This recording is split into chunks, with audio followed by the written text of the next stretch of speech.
ଶ୍ରେଣୀର ସମସ୍ତ ପିଲାମାନଙ୍କୁ ଚାରୋଟି ଦଳରେ ମୁଁ ଭାଗ କରିଦେଇଛି। ଚାରୋଟି ଦଳକୁ ଚାରିଟି ମୁଁ ଶିକ୍ଷଣ ଚାର୍ଟ ବା ଯୁକ୍ତାକ୍ଷର ଚାର୍ଟ ଦେଇଛି। ପିଲାମାନେ ସମସ୍ତେ ସେ ଯୁକ୍ତାକ୍ଷର ଚାର୍ଟକୁ ବୁଝିବେ ଏବଂ ତାର ପ୍ରଶ୍ନ ଉତ୍ତର କରିବେ।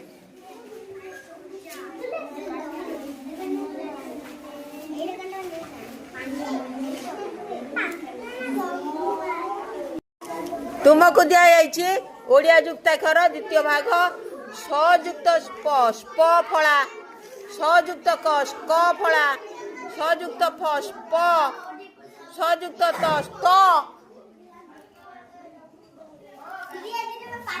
थ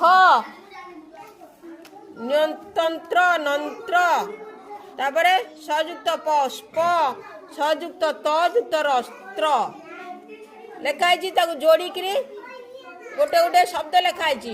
सयुक्त प है स्प पुष्प सयुक्त क स्क पुरस्कार देख जोड़ी सब शब्द लिखाई। ये युक्ताक्षर को जोड़ी गोटे गोटे शब्द लिखाई।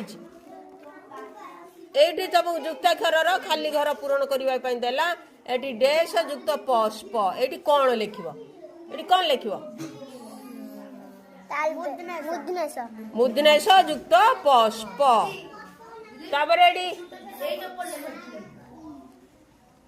सयुक्त कष्क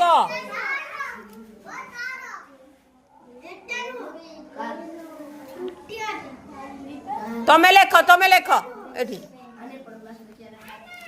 एटा को पूरा भल भाव पूरण करदब पूरा तापर शून्य स्थान पूरण कर और पढ़ ए समस्ते भल भाव पूरण कर